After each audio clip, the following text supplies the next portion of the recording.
Hello दोस्तों, स्वागत है हमारे यूट्यूब चैनल एनिमे एस में। इस वीडियो में हम डॉक्टर स्टोन के एनिमे का फर्स्ट एपिसोड एक्सप्लेन करने वाले हैं। इस एनिमे के टोटल 3 सीजन आ चुके हैं। इसके फर्स्ट सीजन में टोटल 24 एपिसोड हैं। तो चलिए शुरू करते हैं। फर्स्ट सीन में हम ताइजू नाम के लड़के को देखते हैं। ताइजू हमारे मेन कैरेक्टर सेंकू से बोलता है, अब बहुत हुआ, मैंने अपना मन बना लिया है। मैं मेरी 5 साल की फीलिंग्स यूजीरिया को आज कन्फेस करके रहूंगा। फिर सेंकू बोलता है, तो फिर तुम मेरे पास क्यों आए हो? पर अब तू यहाँ आ ही गया है तो ये ले लव पोर्शन, इसको पीकर तेरी सक्सेस रेट 10 बिलियन% बढ़ जाएगी। और फिर ताइजू उस बोतल को लेकर उस लिक्विड को खाली कर देता है और फिर बोलता है, शुक्रिया पर मुझे इस लिक्विड की ज़रूरत नहीं, मैं अपने दम पर ही उसको प्रपोज करूँगा। फिर वो वहाँ से चला जाता है।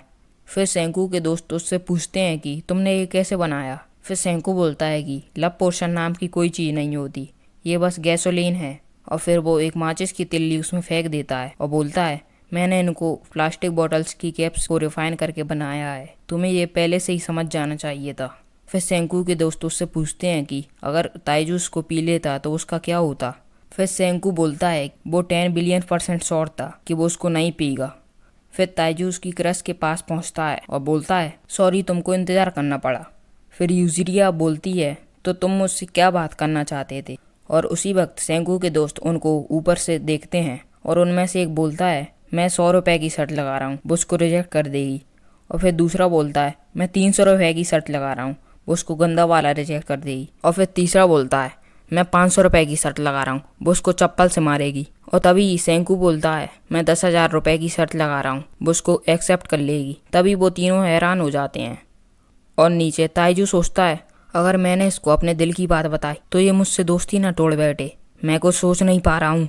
और फिर वो हिम्मत जुटाता है और बोलता है, यूजिरिया मैं तुमसे 5 साल से। और वो इतना बोलता ही है, तभी उसको आसमान में एक ग्रीन कलर की लाइट दिखती है जो पूरे आसमान को ढक लेती है और पूरी दुनिया को भी। फिर ताइजू यूजिरिया को बचाने उसके सामने आ जाता है और फिर हम देखते हैं कि वो स्टोन में बदलना शुरू हो जाता है। और वो ही नहीं बल्कि आसपास के सारे इंसान स्टोन में बदलना शुरू हो जाते हैं और जोर जोर से अंदर ही अंदर मदद के लिए चिल्लाने लगते हैं। फिर हम देखते हैं पूरी दुनिया के लोग स्टोन में बदल जाते हैं और इसी कारण सब जगह एक्सीडेंट होने लगते हैं। इंसान एरोप्लेन चला रहे थे वो क्रैश होने लगते हैं और इसी में ही बहुत सारे इंसानों के स्टोन टूट जाते हैं। फिर हम ताइजू को देखते हैं, वो अंदर ही अंदर बोलता है, मैं यहाँ मर नहीं सकता, अभी तो मुझे यूजियारा को अपने दिल की बात भी बतानी है। मैं उम्मीद करता हूँ कि वो जरूर सही होगी।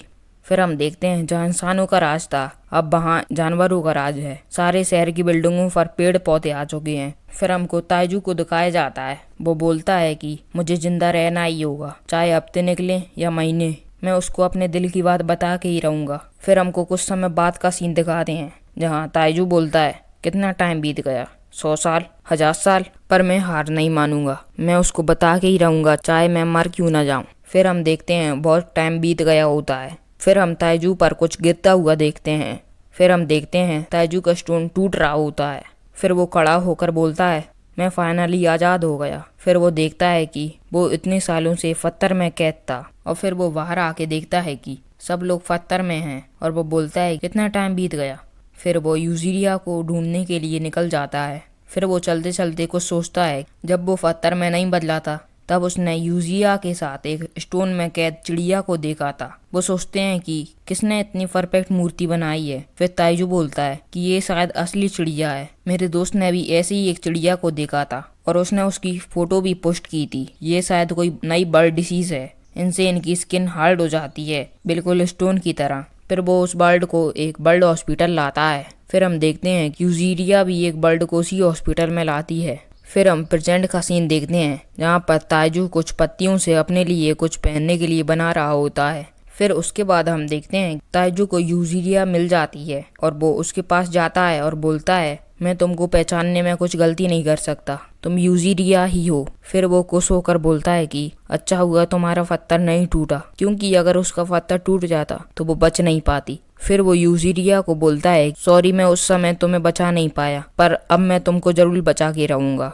और वो साथ ही साथ उसको शुक्रिया भी बोलता है उसको हिम्मत देने के लिए। सॉरी मैं उस समय तुम्हें बचा नहीं पाया, पर मैं अब तुम्हें जरूर बचा के रहूंगा। शुक्रिया कि तुमने मुझे हिम्मत दी उस अंधेरी दुनिया में सरवाइव करने के लिए। इसके बाद वो बोलता है, अब मैं फाइनली तुमसे उस दिन की बात कह सकता हूँ, यूजिरिया, मैं तुमसे प्यार करता हूँ। और इतना कहते ही वो रोने लगता है। फिर वो यूजिरिया के पास जाकर बोलता है, यूजिरिया, मैं तुमको बचा के ही रहूंगा। और फिर वो देखता है उस पेड़ पर लिखा होता है कि नदी का पीछा करो बेवकूफ। फिर हम देखते हैं ताइजू नदी का पीछा करते करते एक पेड़ के पास पहुंचता है। वहां पर उसको सेंकू मिलता है। सेंकू उससे बोलता है, तो तुम फाइनली जाग गए बेवकूफ। फिर ताइजू उसके दोस्त को देखकर बहुत खुश हो जाता है और वो उसको गले मिलने दौड़ता है। फिर सेंको बोलता है, बेवकूफ, मुझे इस तरीके से गले मत मिलो। फिर वो बोलता है, आज 5 अक्टूबर 5738 है। तुम इतने वक्त से नींद में थे, मैं आज से 6 महीने पहले उठा था। फिर ताइजू बोलता है, तो फिर जब से कितना टाइम बीत गया। फिर सेंको बोलता है, 3700 साल।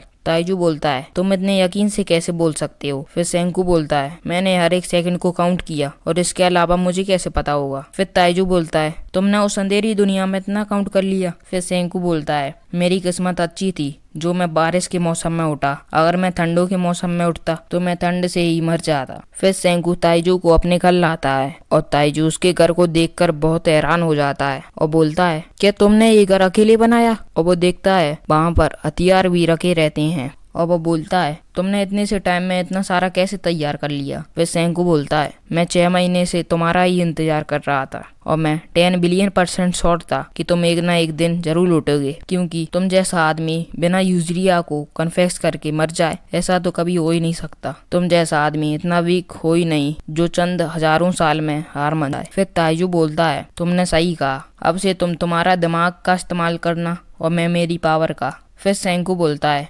पहले इंसानों को 2 मिलियन साल लग गए स्टोन एज से मॉडर्न एज में आने तक, मैं ये दुनिया को पहले जैसा करके ही रहूंगा। फिर ताइजू बोलता है, मैं यूजिरिया को बचा के ही रहूंगा। फिर सेंकू बोलता है, अपन दोनों इंसानों के नए एडम और ईव बनेंगे, ये बहुत दिलचस्प है। फिर हम अगला दिन देखते हैं जहाँ ताइजू एक शिकार करा हुआ सुअर और कुछ मशरूम लाता है। उनको देखकर सेंकू बोलता है, तुम में इतनी ज्यादा ताकत आती कहाँ से है। फिर वो कुछ मशरूम को हटाने लगता है। उससे ताइजू पूछता है, तुम इनको क्यों हटा रहे हो। फिर सेंकू बोलता है, इनमें से कुछ मशरूम जहरीले हैं, तुम्हें इतना तो पता ही होना चाहिए। फिर वो उन मशरूम को खाने लगता है और फिर वो सेंकू से पूछता है, तुमने इनको स्वादिष्ट कैसे करा। सेंकू बोलता है, मैंने इन पर बस थोड़ा सा नमक डाला है जो कि मैंने समुद्र के पानी से बनाया था। फिर ताइजू सेंकू को शुक्रिया बोलता है और बोलता है, मैं तुम्हारी हर एक चीज में मदद करूंगा। और वो एक बार फिर खाना लाने निकल जाता है और उसको एक जगह पर थोड़े से अंगूर मिलते हैं। वो सोचता है कि क्या ये खाने के लिए सही होंगे, चलो थोड़े से खा लेता हूँ। फिर उसको उनका टेस्ट बिल्कुल पसंद नहीं आता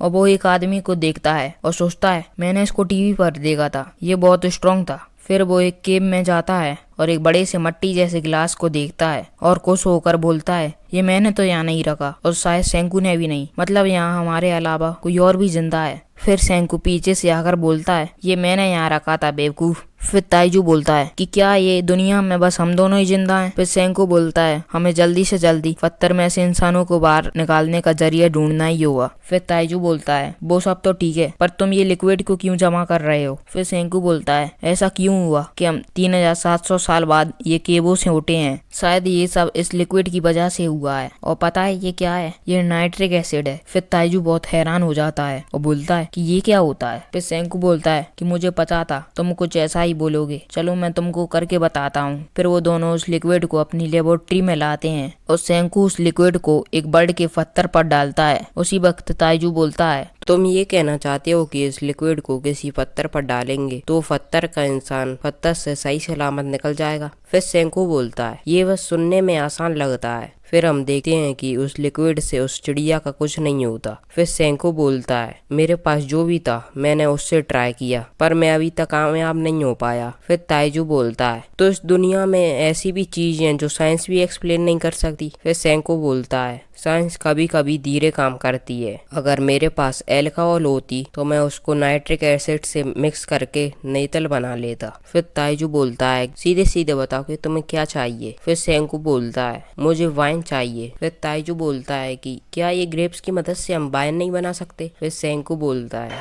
क्यों नहीं। फिर ताइजू वाइन बनाने में उसकी मदद करता है। फिर सेंकू बोलता है ग्रेप्स की मदद से वाइन बनाना इतना भी आसान नहीं है जितना तुम समझ रहे हो। पहले उस रस को निकालो, फिर उसको छान के एक कंटेनर में डालो और फिर तब तक उसको मिलाओ जब तक वाइन तैयार ना हो जाए। फिर हम देखते हैं 3 हफ्ते निकल जाते हैं और वाइन बिल्कुल तैयार हो जाती है। फिर ताइजू सेंकू से बोलता है क्या वो अंडर एज नहीं है वाइन को पीने के लिए। फिर सेंकू बोलता है कैसी बात कर रहे हो, हम तो 3700 साल बड़े हैं। फिर ताइजू उस लिक्विड को पीता है और उसको उसका टेस्ट बिल्कुल पसंद नहीं आता। पर दूसरी तरफ सेंकू बोलता है मैंने सोचा था उससे 10 मिलियन% बेहतर है। फिर सेंकू ताइजू से बोलता है कि अब हमको बैंडी बनानी पड़ेगी। फिर ताइजू बोलता है कि अपन उसको कैसे बनाएंगे। फिर सेंकू बोलता है पहले अपन को वाइन को गर्म करना पड़ेगा, फिर उसको ठंडा करना पड़ेगा, फिर उससे तैयार होगी एल्कोहल। फिर वो दोनों एक क्ले का पॉट बना के उस वाइन को उसमें डाल के उसको गर्म करने लगते हैं। पर वो क्ले बार बार टूट रहा होता है, पर वो हिम्मत नहीं आते और कोशिश करते रहते हैं। इसी में बहुत टाइम निकल जाता है और हम देखते हैं कि ताइजू के यहाँ दाढ़ी भी आ चुकी होती है। फिर सेंकू एक सीप से उसकी दाढ़ी को उड़ा देता है। फिर एक दिन वो